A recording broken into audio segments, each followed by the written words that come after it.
ఈ భూమి మీద ఏ జీవి అన్వేషణ చేయదు, ఒక్క మనిషి తప్ప. అలాంటి మనిషి ఇప్పటి వరకు చాలానే రీసెర్చ్ చేశాడు. అలా అంతరిక్ష అంచులను కూడా చాలానే చెడిపేస్తున్నాడు. ఈవెన్ ఈ ఎర్త్ ను వదిలి వేరే చోట జీవించడానికి కూడా ప్లాన్ చేస్తున్నాడు. కానీ ఈ మనిషి భూమిపై ఉండే ఈ సముద్రాన్ని మాత్రం కేవలం 5% మాత్రమే ఎక్స్ప్లోర్ చేయగలిగాడు. అంటే ఇంకా 95% సముద్రం ఇంకా మిస్టరీగానే ఉంది. మనిషి మేధస్సు ఈ విశ్వం అంచును కూడా అన్వేషిస్తున్నా కేవలం ఈ భూమి మీద ఉండే సముద్రం లోతుని ఎందుకు అన్వేషించలేకపోతున్నాడు? దీనికి కారణం ఏమై ఉంటుంది? అసలు సముద్రం ఎంత లోతుంది? అసలు మనిషిని ఈ సముద్రం ఎక్కడ ఆపుతుంది? ఇంకా మనకు తెలియని డీప్ సీలో ఎలాంటి వింత వింత జీవులు జీవిస్తున్నాయి? అసలు డీప్ సీలో ఏం జరుగుతుంది? ఇలాంటి ఎన్నో విషయాల్ని అన్వేషిస్తూ అలా సముద్రం లోపలికి కాసేపు వెళ్ళొద్దాం రండి. ఫ్రెండ్స్, మన వీడియోస్ ని చూస్తున్నారు కానీ లైక్ మాత్రం చేయట్లేదు. సో లైక్ చేస్తారని ఆశిస్తున్నా. అలాగే ఈ వీడియోకి ఒక 1K లైక్స్ టార్గెట్ ఇస్తున్నా, త్వరగా ఫినిష్ చేసేయండి. సాధారణంగా సముద్రాల లోతు 4000 మీటర్ల నుంచి 6000 మీటర్ల వరకు ఉంటుంది. మొదట 200 మీటర్ల లోతుకు వెళితే అక్కడ సూర్యరశ్మి అండ్ ఆక్సిజన్ సరిపడేంత దొరుకుతుంది. దీన్నే సన్ లైట్ జోన్ అంటారు. ఇక్కడ jelly fish, tuna fish, sharks, dolphins, coral reefs లాంటి జీవులు జీవిస్తాయి. ఈ సన్ లైట్ జోన్ లోనే ఎక్కువగా మాక్సిమం జీవులు జీవిస్తుంటాయి. ఇక్కడే గరిష్టంగా 40 నుంచి 60 మీటర్ల లోతులో స్కూబా డ్రైవర్స్ స్కూబా డైవింగ్ చేస్తూ ఎంజాయ్ చేస్తుంటారు. ఇంకా 200 నుంచి 1000 మీటర్ల లోతుకు వెళ్తే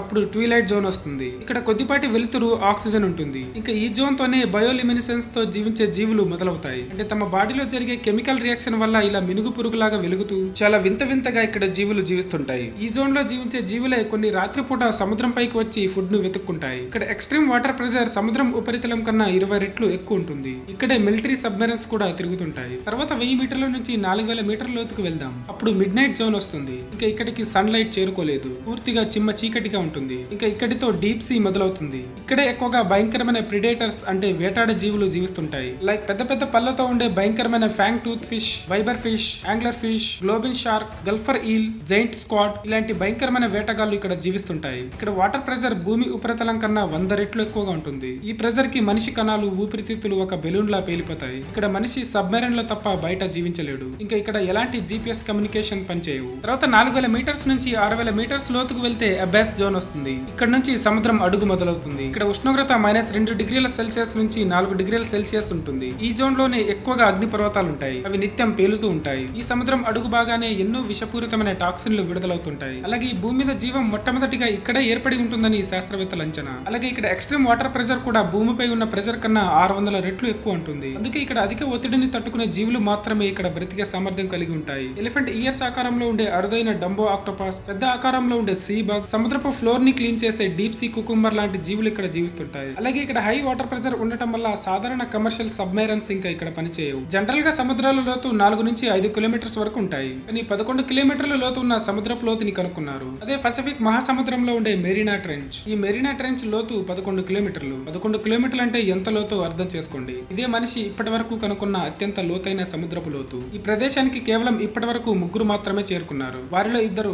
జాక్వైస్ పికార్డ్, డాన్ వాల్ష్. వీళ్ళు 1960లో ట్రెస్ట్ అనే సబ్మెరైన్ ద్వారా 10,911 మీటర్ల లోతుకు వెళ్లారు. వాళ్ళు అక్కడ ఒక 20 మినిట్స్ ఉన్న తర్వాత హై వాటర్ ప్రెషర్ వల్ల సబ్మెరైన్ కు ఉండే గ్లాసులకి క్రాక్స్ రావడంతో పైకి వచ్చేసారు. ఇలా వీళ్ళకి లోపలికి వెళ్లి రావడానికి దాదాపు 5 గంటల సమయం పట్టిందంట. తర్వాత 2012లో టైటానిక్ అవతార్ ఫిల్మ్ డైరెక్టర్ అయిన జేమ్స్ కెమెరాన్ ఒక స్పెషల్ సబ్మెరైన్ తో ఈ మెరీనా ట్రెంచ్ లోని 10,908 మీటర్ల లోతుకు వెళ్లి సక్సెస్ఫుల్ గా తిరిగి వచ్చాడు. మనం సముద్రం లోతుకు వెళ్లే కొద్దీ మనపై వాటర్ ప్రెషర్ అనేది పెరిగిపోతూ ఉంటుంది. అంటే మన పైన ఉండే నీటి బరువు మనం లోపలికి వెళ్లే కొద్దీ మన బాడీపై పడుతుంది. అలా ఈ మెరీనా ట్రెంచ్ లో మన బాడీ మీద వాటర్ ప్రెషర్ అనేది మన ప్రతి చదరపు మీటర్ కి 10,000 టన్నుల బరువు ఉంటుంది. అంటే మన బాడీ మీద ఓ 750 బోయింగ్ టర్బో జెట్స్ ని ఉంచితే ఎంత బరువు ఉంటుందో అంత బరువు ఉంటుందన్నమాట. ఇంత ప్రెషర్ కి మన ఊపిరితిత్తులు పేలిపోయి మన బాడీ మొత్తం నుజ్జు నుజ్జు అయిపోతుంది. అలాగే ఇక్కడ జీవించే జీవులు కూడా చాలా మృదువైన శరీరంతో చిన్న కళ్ళతో ఉంటాయి. ఉదాహరణకి స్నేల్ ఫిష్. ఇప్పటి వరకు 8,000 మీటర్ల లోతులో చూసిన జీవులలో ఇదే అత్యంత లోతైన జీవి. అలాగే యాంఫిపాడ్స్. ఇవి సముద్రం అడుగున ఉండే పాడైపోయిన జీవులను తింటూ జీవిస్తాయి.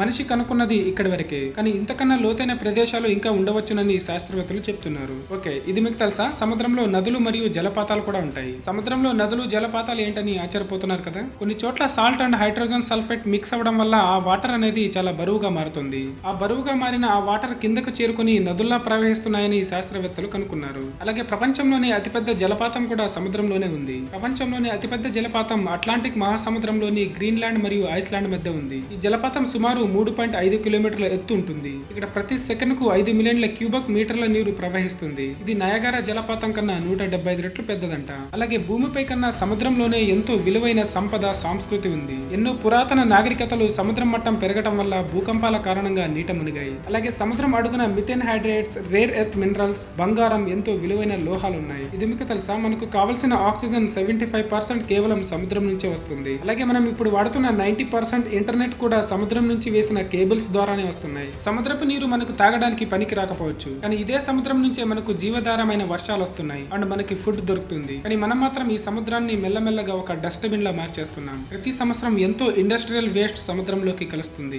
అలాగే ప్రతి సంవత్సరం సుమారు 20 మిలియన్ టన్నుల ప్లాస్టిక్ వ్యర్థాలు సముద్రంలోకి కలుస్తున్నాయి. ఈ వ్యర్థాల కారణంగా సముద్రంలో ఎన్నో జీవులు చనిపోతున్నాయి. ఇలా డెవలప్మెంట్ పేరుతో గ్లోబల్ వార్మింగ్ వల్ల మనమే ఈ సముద్రాలని, ప్రకృతిని నాశనం చేస్తున్నాం. అయితే ప్రకృతి కూడా అప్పుడప్పుడు చూసుకోండి రాని ప్రకృతి విపత్తుల పేరుతో మన నడ్డి విరుస్తోంది. ఓకే ఫ్రెండ్స్, ఈ వీడియో మీకు ఇన్ఫర్మేటివ్ అనిపిస్తే ఈ వీడియోకి ఒక లైక్ చేయండి. అలాగే ఈ వీడియోపై మీ అభిప్రాయం ఏంటో తప్పకుండా కామెంట్ చేయండి. ఇంకా మరో గొప్ప వీడియోతో మళ్ళీ కలుద్దాం. జై హింద్.